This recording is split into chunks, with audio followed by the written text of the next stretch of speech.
Alors, on va faire Bezrat Hashem Masechet Chulin Daf Yud en commençant en 2 points. La ligne commence par le mot Itmar. Donc, Itmar Ashochet Besakin. Celui qui fait la shrita avec un couteau. Et avant de faire la shrita, il a vérifié le couteau, il était correct, il était bien. Mais Nimtet Bgouma, après la shrita, il trouve que le couteau était abîmé. Est-ce que la shrita, elle est kshera ou pas? Amaravuna.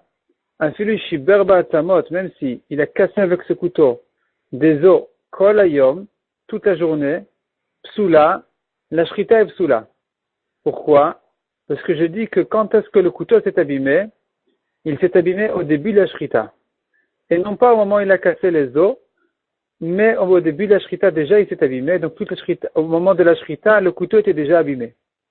Ce que dit la Gemara, Chayshina non craint, Shema Baor Nifgema. Dès que le couteau a commencé à couper la peau de la bête, de la shrita, il s'est déjà abîmé. La shrita était donc une mauvaise shrita, parce qu'elle était faite avec un couteau abîmé. Ça, c'est ce que dit Ravuna. Ravuna n'est pas d'accord avec Ravuna, il dit c'est pas vrai. Kshera, la shrita elle est kshera. Shema be'etem nifgema.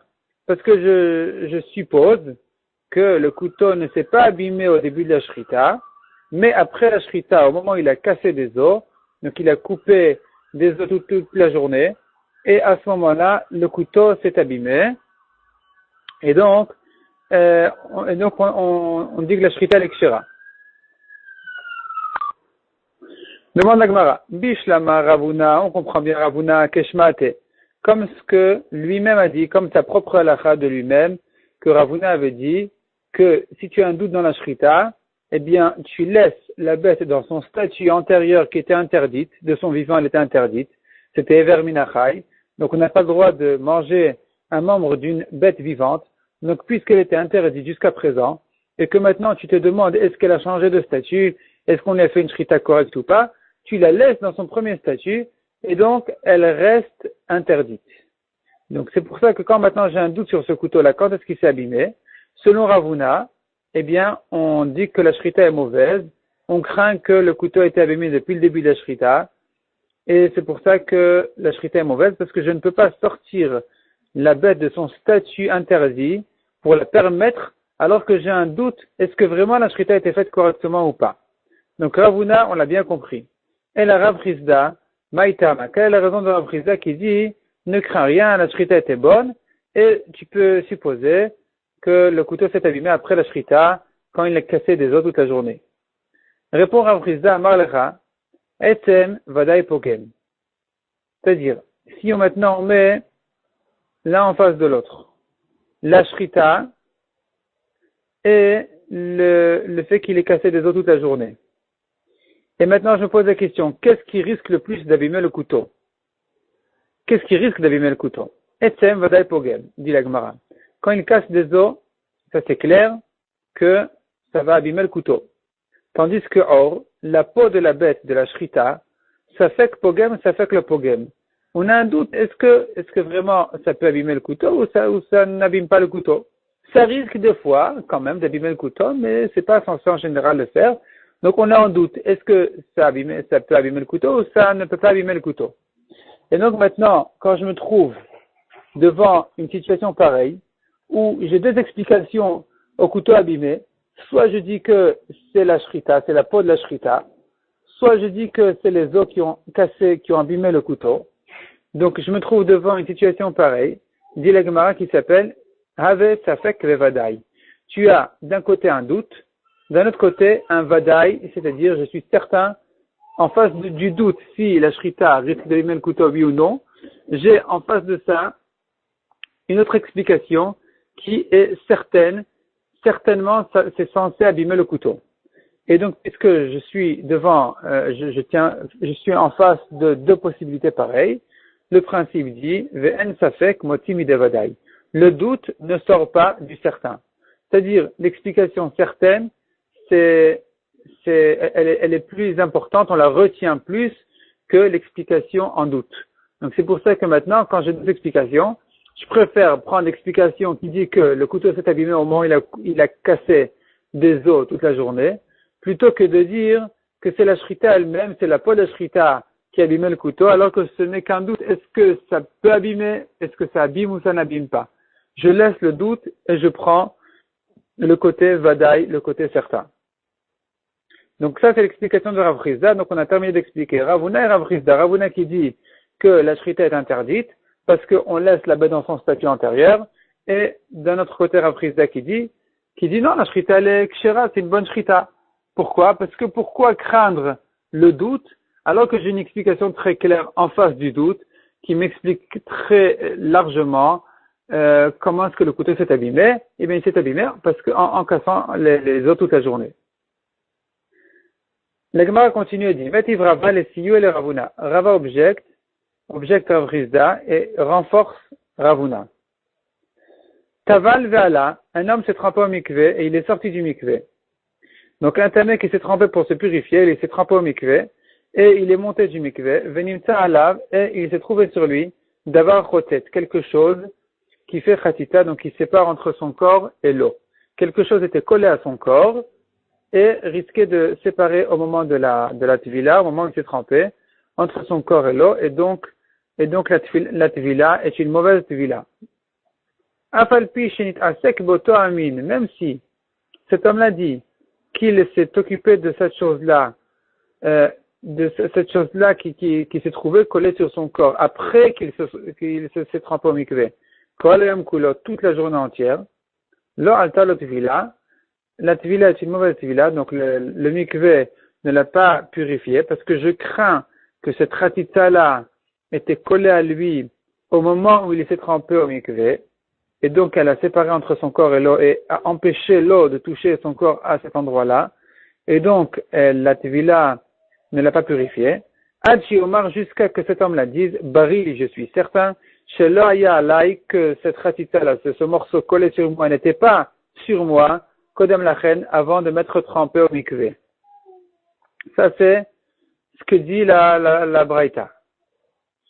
Et qu'est-ce qu'on voit de là? La Gemara, elle vient objecter la règle qui disait que c'est ce que la Gemara comprenait comme quelque chose d'évident. Donc, la règle évidente que la Gemara nous a dit que un doute ne sort pas, en safek motzi midevadai, le doute ne sort pas de l'explication évidente. Or ici, c'est bien ce qui se passe devant nous. Demande la Gemara s'explique tout de suite. Ve'acha, or ici, devadai taval, il s'est certainement trempé. Safek havale, et on a un doute si la khatita était sur lui au moment où il s'est trempé, safek le havale, ou bien elle n'était pas sur lui. Vekati safek, vient le doute, ou motzi midevadai, et sort du côté certain. Donc ici aussi on voit, donc ici ça objecte ce qu'on a dit, on a devant nous un côté doute, un côté certain, vient le doute et nous sort du côté certain et nous dit que cet homme-là, eh bien, on craint que la khatita était sur lui et donc cette villa n'en est pas une. Il n'est pas tahor de cette villa, on craint que c'était déjà sur lui au moment où il s'est trempé. Donc chez nous aussi on devrait dire le côté de doute, si vraiment c'est la shrita qui abîmait le couteau, devrait nous sortir du côté certain qui expliquerait que le couteau s'est abîmé au moment où il a cassé les os toute la journée. Donc ça renforce Ravuna et ça objecte Rav Chizda. La Gemara répond Shani Atam, c'est différent là-bas, dit Kalemema, parce que là-bas j'ai encore une svara de dire que cet homme-là il est tamé, il est resté tamé. Pourquoi? Ha'amed tamé al-chazkato, laisse le tamé sur son statut antérieur, puisque jusqu'aujourd'hui il était tamé. Tu te demandes s'il est sorti de sa touma ou pas, eh bien, tant qu'on n'est pas certain qu'il est sorti de sa touma, il reste tamé. Et c'est pour ça que, dans le cas de doute, où je ne sais pas si la khatita était sur lui au moment de la tevila ou pas, au moment où il s'est trempé ou pas, eh bien, puisque je ne sais pas ce qui s'est passé, je le laisse dans sa situation, dans son statut antérieur, et je dis qu'il est tamé. Demande la Gemara, donc, Ahmet Aman Chazkato, c'est pas une question, la Gemara s'explique, je laisse le tamé sur son statut antérieur, Veima Lotaval, et donc dit qu'il ne s'est pas trempé. Demande la Gemara si c'est comme ça, Achina, mais ici aussi on devrait dire. Ahmed de Mal Chazkata, laisse la bête sur son statut antérieur, donc jusque-là elle est interdite, et tu devrais dire que Veimar, et dit, Lonishrata, on ne lui a pas fait la shrita, puisqu'elle est interdite jusqu'aujourd'hui. et que tu te demandes si la shrita a été faite correctement, oui ou non, eh bien, dans le doute, tu peux pas inventer un nouveau statut sans être certain qu'elle a changé de statut depuis avant la shrita à après la shrita. Donc, on devrait dire qu'ici aussi, elle est interdite. Répond la Gemara, Harei shruta lefanecha. Tu peux pas nier le fait qu'il s'est passé quelque chose. Tu peux pas dire il s'est rien passé. Dans le doute, je la laisse comme ce qu'elle était jusqu'aujourd'hui. Qu'est-ce que ça veut dire je la laisse comme ce qu'elle était jusqu'aujourd'hui? On lui a fait la shrita. C'est clair qu'on lui a fait la shrita. La shrita, on la voit. On voit qu'on lui a fait la shrita. Tu peux pas dire dans le doute, elle reste comme ce qu'elle était. Mais elle n'est pas vivante maintenant. Donc, puisqu'on voit devant nous qu'elle est shruta, on lui a fait la shrita. Donc, on n'a pas de raison de dire laisse-la sur son premier statut. C'est pour ça que on dit qu'elle a changé de statut puisqu'on le voit clairement. Et puis, on retrouve donc le principe qui dit, si je me pose la question pourquoi le couteau s'est abîmé, et j'ai un côté de doute, peut-être c'est la shrita, mais ce qui est clair, c'est que ce qu'il a cassé toute la journée avec ce couteau-là, évidemment que ça devrait abîmer le couteau. Je laisse le côté doute, je prends je maintiens le côté, la sevara de dire que le couteau s'est abîmé après la shrita, et donc la shrita est kshera entre temps. Demande la Gemara Chinami aretava lefanecha. Dans le mikvé aussi, tu devrais dire la même chose. Pourquoi tu dis tamé al cheskato? Il était tamé, il reste tamé. Tu devrais dire ici aussi, il s'est trempé devant nous. On sait bien qu'il s'est trempé. On ne peut pas dire qu'il s'est rien passé. On ne peut pas dire dans le doute, considère qu'il s'est pas trempé, laisse-le dans sa situation antérieure. C'est pas vrai parce que il y a eu un changement clair. Donc de même que en ce qui concerne la shrita, on dit qu'il y a eu un changement très clair qui fait que je peux tourner la page. Je peux dire qu'on lui a fait la shrita. Ici aussi, on devrait dire la même chose. On a dit, c'est vrai qu'il était tamé jusque-là. Mais puisque il s'est trempé, c'est quelque chose de clair. Donc on sait bien qu'il a tourné la page et maintenant il est autre chose. Donc on devrait dire qu'il est tort. Répond la Gemara, ha itiyilade itiyilida bereuta. Tu peux pas dire que il s'est trempé et qu'il a tourné la page et que dorénavant il est autre chose. Parce que cette vie-là, elle-même, elle a un problème. Il y a un problème qui est né dans cette vie-là. Puisqu'on a trouvé une khatita après cette vie-là. On a vu qu'il avait un problème, une khatita. Donc toute cette vie-là, elle est en point d'interrogation. Tu ne veux pas dire, je sais qu'il a tourné la page, je sais que son statut a changé. Je ne sais pas du tout si son statut a changé oui ou non, je ne sais pas s'il s'est trempé correctement ou pas. Donc, je le laisse dans son statut antérieur et je dis qu'il est tamé. Demande la Gemara, bien, ici c'est pareil aussi. Achinami, itil et dabareuta. Ici aussi, on a un problème qui est né dans le couteau.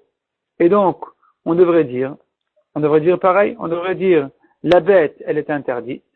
C'est vrai que devant nous, on voit qu'on lui a fait la shrita, mais cette shrita-là, elle a un problème. Donc, puisque j'ai un doute sur la shrita, je la laisse dans son statut antérieur et je dis qu'elle reste interdite. Répond la Gemara, non, il y a une différence. Et là, enfin, on va voir la différence. Sakin itra'ai. Behema lo itra'ai. C'est-à-dire, sakin itra'ai. Le problème est né dans le couteau, pas dans la bête. Behema lo itra'ai. On n'a pas trouvé de problème qui s'est éveillé sur la bête. La bête, elle est telle qu'elle.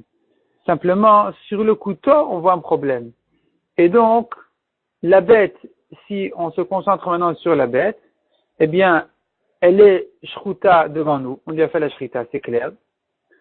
Et donc, elle est sortie de son statut antérieur.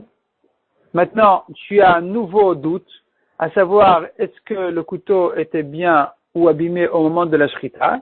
Là, on retrouve la règle habituelle qui dit, El safek motim idevadai. C'est-à-dire, le doute de craindre peut-être que c'est la shrita qui a abîmé le couteau, il est trop faible par rapport à la svara qui dit que le couteau s'est abîmé après la shrita en cassant des os toute la journée.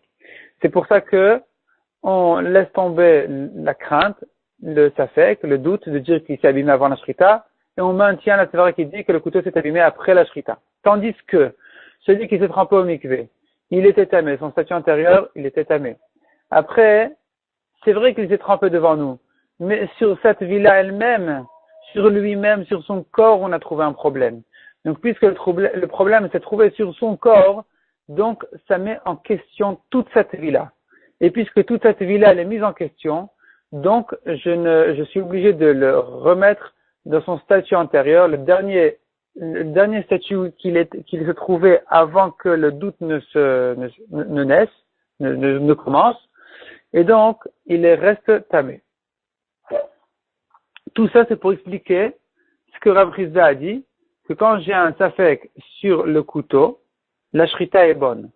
Tandis que, et on a demandé, mais pourtant, si on a un safek sur la tvila, on dit que cet homme-là, il reste tamé. Et là, c'est pour ça qu'on fait cette différence de dire que, en ce qui concerne la tvila, le problème s'est éveillé sur la personne lui-même, sur son corps, tandis que le problème de la shrita ne s'est pas éveillé sur la bête elle-même. C'est pas qu'on a vu un problème sur la bête, c'est pas qu'on a vu que les simanim, les simanim de la shrita ont été arrachés, ils paraissent, c'est pas comme ça, c'est pas sur le problème, c'est sur le couteau, et donc, on peut considérer que la shrita est kshira. Métivé, on continue dans la Gemara. Métivé, il a objecté, shachat, on objecte. Donc, shachat est aveshet. Là, il s'agit d'un oiseau. Dans un oiseau, on n'a pas besoin de faire la shrita des deux simanim, et de la trachée artère, et des osophages.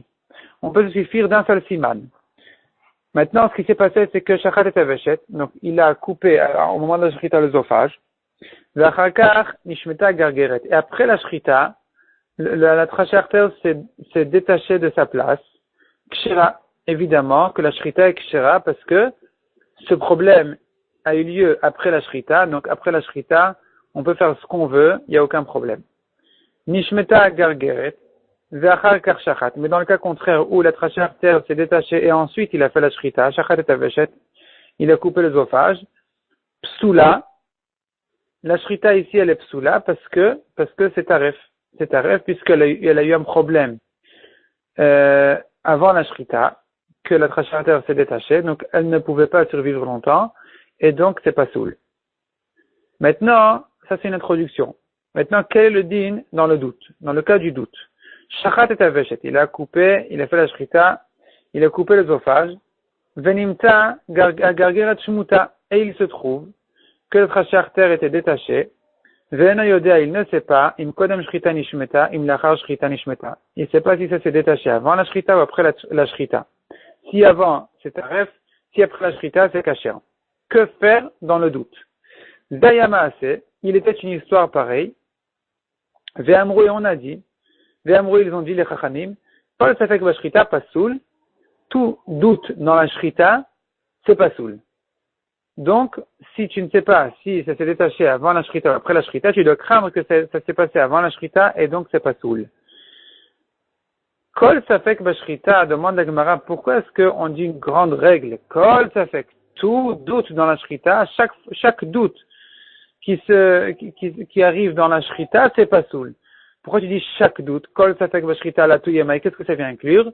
Lave la touye qui est gavna, n'est-ce pas que ça vient inclure notre cas à nous, où le couteau s'est trouvé abîmé après la shrita, et que donc on craint que la shrita a déjà été abîmée, et donc ça objecte Rav Rizda qui dit que la shrita est kshera dans ce cas-là, repousse la Gemara et dit lo, c'est pas ça ce qu'on est venu inclure. Dans ce cas-là, effectivement, la shrita serait kshera.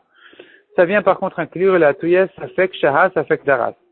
Si on a un doute, si au moment de la shrita il a fait un arrêt, ou bien ça c'est safek shaha, ou bien safek daras, peut-être qu'il a pressé, il a appuyé le couteau, et donc au lieu de couper, il a pressé, il a appuyé le couteau. Ce doute-là, c'est lui qu'on vient inclure en disant chaque doute dans la shrita, c'est pas soul. Umaishna, on tourne la page, Umaishna, quelle est la différence entre ce doute-là et ce doute-là?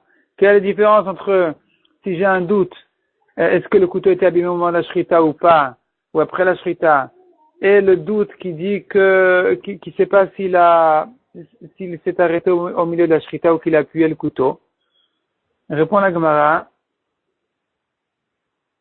Hatam itielida bereuta babema.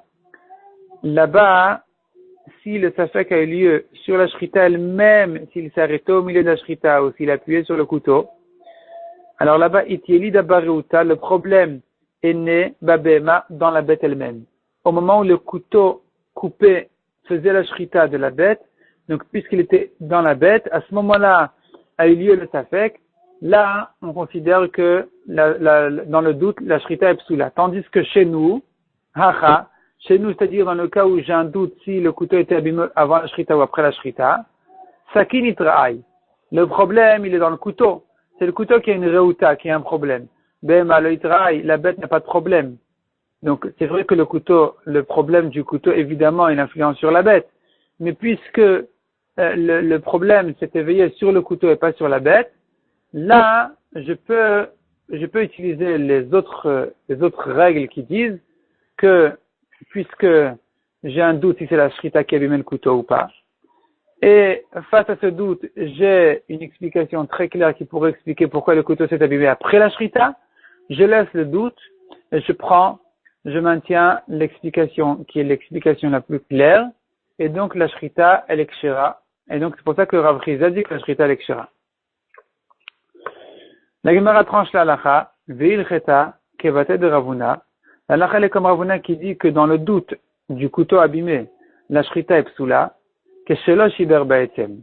Dans le cas où après la shrita, il n'a pas cassé un os.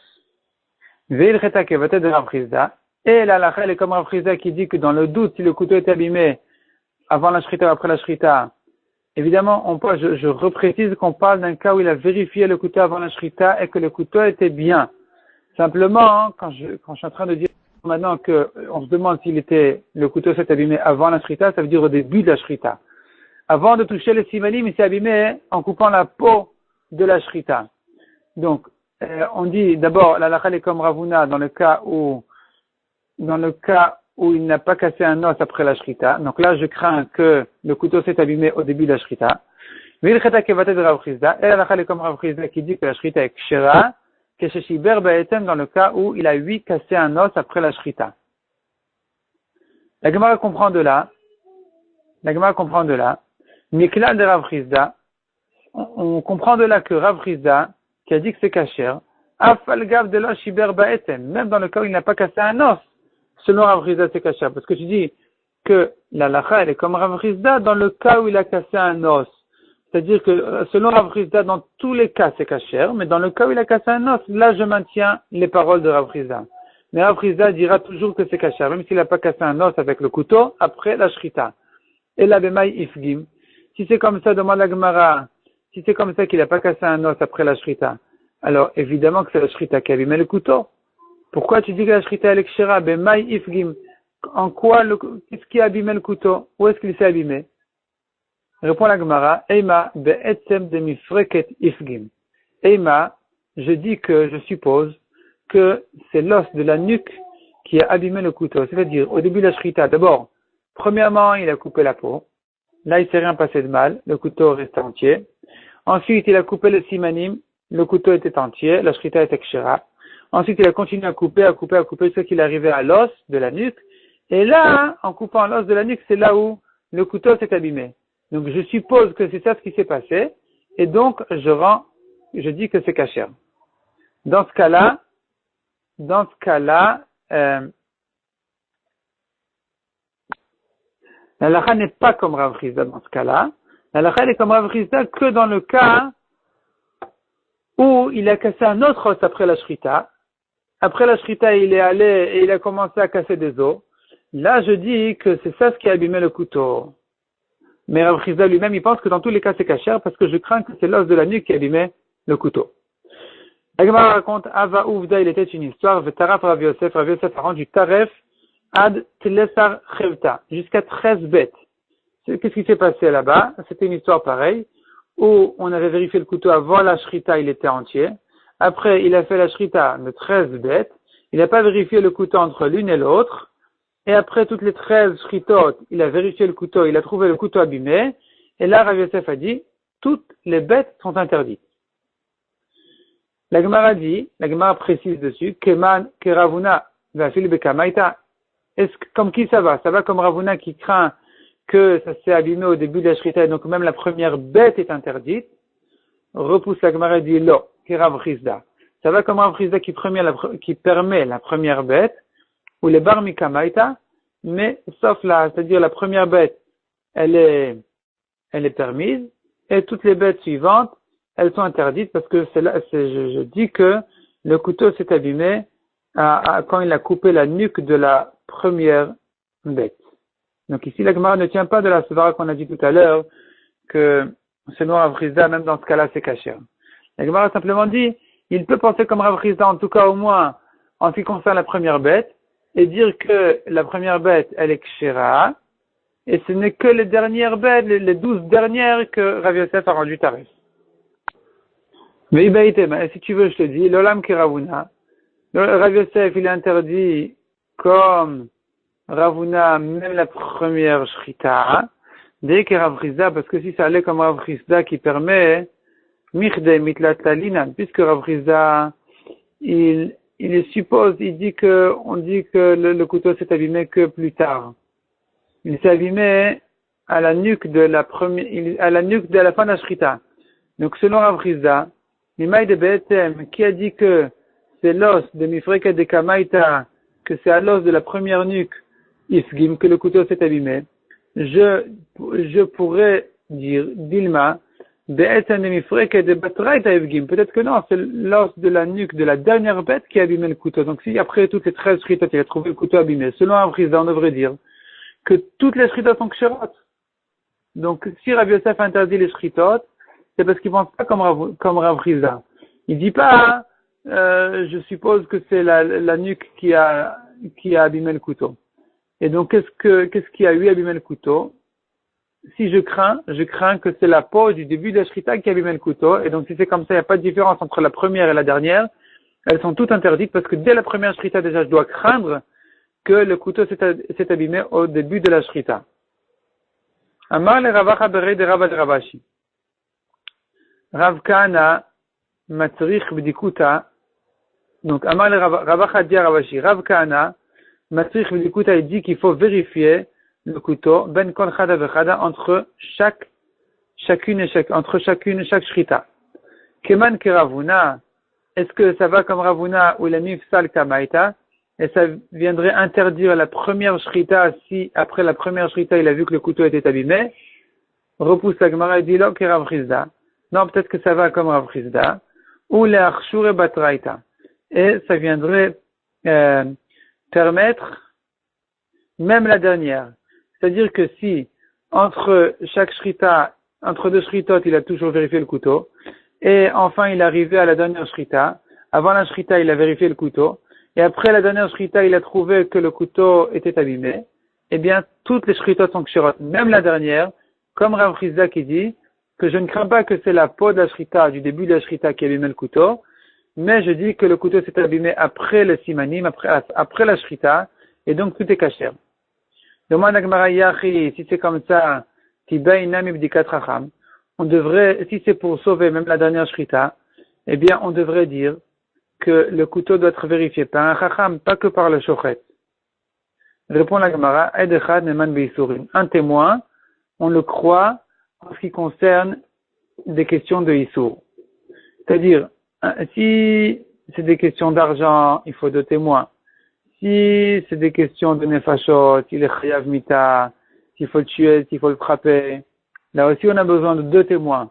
Mais si c'est une question de kasher, pas kasher, un témoin est suffisant, on le croit. Donc, il suffit que le shochet vérifie tout seul le couteau pour permettre sa dernière shrita, il n'a pas besoin de le montrer au chacham. Demande à Gemara Yachi, si c'est comme ça, mais karanami, depuis le début, namilo, depuis le début, on devrait, même avant la première shrita, on devrait dire qu'il n'a pas besoin de montrer son couteau au chacham. Amar Rabbi Yochanan, et pourtant, c'est bien que Rabbi Yochanan a dit, lo amrou le'arot, non, pardon, ça c'est la réponse. Ça c'est la réponse.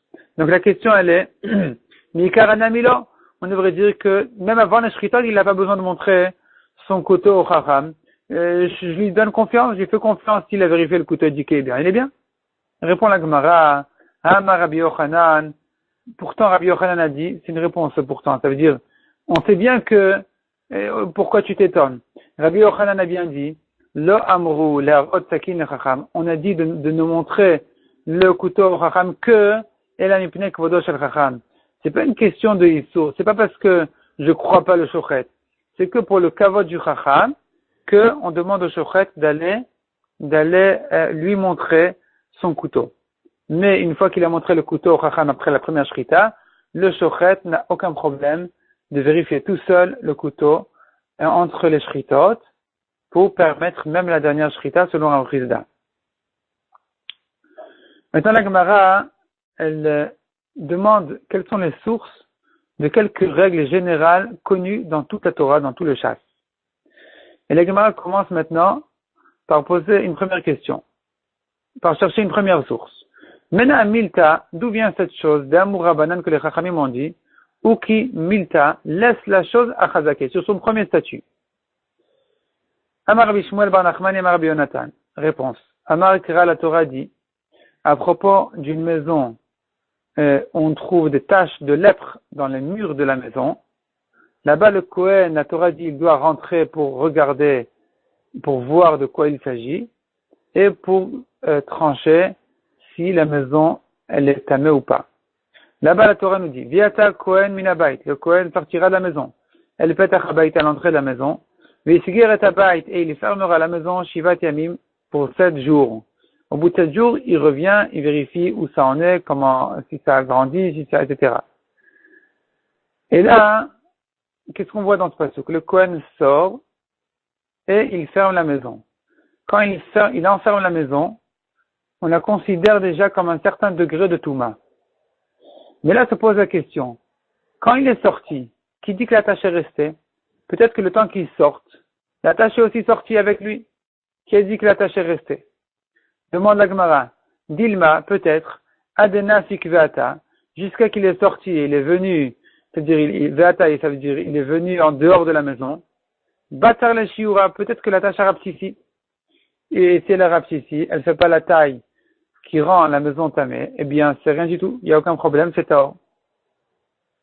Et la lave. Et donc, du fait que la Torah dit, le Kohen peut sortir et enfermer la maison, et lui donner un degré de Touma, c'est bien parce que on dit que, Mishum Damrinan, c'est parce qu'on dit, on suppose, Uki Achazake. Tu laisses la maison, tu laisses la chose sur son statut antérieur. Puisqu'il a vu clairement qu'il y avait une tâche qui faisait la taille d'une tsaraat, de lèpre, pour rendre la maison tamée, eh bien, on considère que cette tâche est restée de la même taille, elle n'a pas rapetissé, et donc de là, on a la preuve pour toute la Torah, pour tout le chasse, que toujours on dira une chose que tu ne sais pas si elle a changé ou pas, tu considères qu'il n'y a pas eu de changement, tant que tu apprends clairement qu'il y a eu un changement. Matkifla Ravacha Bar Yaakov. Donc Ravacha objet qui demande, Vedilma, peut-être que, qui dit qu'il ne sait pas que le Kohen ne voit pas si la tâche a rapetissé ou pas, peut-être qu'il voit clairement si la tâche a rapetissé ou pas. Kegon, par exemple. Shiata derech achorav, il est sorti en marche arrière, et donc il regarde sans arrêt la tâche, et il voit que la tâche n'a pas changé, jusqu'à qu'il sorte de la maison, et donc on n'a pas besoin de s'appuyer sur une chazaka, on n'a pas besoin de supposer qu'il n'y a pas eu de changement, il voit clairement qu'il n'y a pas eu de changement. Des cas chazile, qui n'a pas parce qu'il voit la tâche au moment où il sort. Amar la Abaye a répondu à Ravacha. Shtet shuvot badavar. 2 réponses à ta question. Chada, première réponse. Yetia derech achorav, de sortir en marche arrière, losh mayetia. Ça s'appelle pas sortir. Quand la Torah dit de sortir, veata kohen ou kohen doit sortir, il doit sortir, eh bien, quand il sort, il se retourne et il sort. Il ne sort pas en marche arrière. Ça s'appelle pas sortir. Deuxièmement, veod, achore adelet, que diras-tu dans le cas où la tâche se trouve derrière la porte? Maïka lemema, comment il peut fermer la porte en voyant la tâche? C'est impossible. Mechitema, si tu vas me dire c'est possible, de patarbe kavta, eh bien, il ouvre une fenêtre, il casse une fenêtre, il casse le mur pour faire une fenêtre en face de la porte de manière à ce qu'il puisse voir exactement la tâche au moment où il ferme. Donc il fait une fenêtre dans la porte de manière à voir la tâche jusqu'à qu'il sorte. Ve'atnan, c'est pas possible. On a une Mishnah qui dit, Bait Afel, une maison sombre qui n'a pas de fenêtre, le soleil ne rentre pas dans cette maison. Comment il va voir la tzarat, comment il va voir la tâche? D'allumer une bougie pour regarder, c'est pas comme ça qu'on regarde. La Torah dit que il faut voir la maison, il faut qu'il ait vu la tâche dans la maison à la lumière du jour et pas à la lumière de la bougie. Et si tu veux me dire donc il n'a qu'à faire une fenêtre là-bas, eh bien la Mishnah dit non, Bait Afel en potrin bochalonot, on n'ouvre pas de fenêtre, on ne fait pas de fenêtre là-bas, l'irot et nigo pour voir sa tâche, et donc cette maison-là reste taor. Donc il ne peut pas faire de fenêtre dans la porte pour voir la tâche. Et donc on est obligé de s'appuyer sur le chazaka. Il est impossible de voir la tâche et pourtant il suppose que la tâche est restée telle qu'elle, il n'y a pas eu de changement. Mais la Gemara repousse cette preuve en disant dans quel cas on a dit qu'on ne fait pas de fenêtre dans la maison, dans le cas où on n'a pas eu de chazaka, on n'a pas vu déjà qu'il y avait une tâche problématique. C'est là où je dis que la maison reste hors. Mais dans le cas où on a déjà vu qu'il y a un problème dans cette maison, il a vu la tâche déjà, la maison a déjà pris ce statut-là. Elle a pris déjà cette situation-là où on a vu qu'il y a une tâche.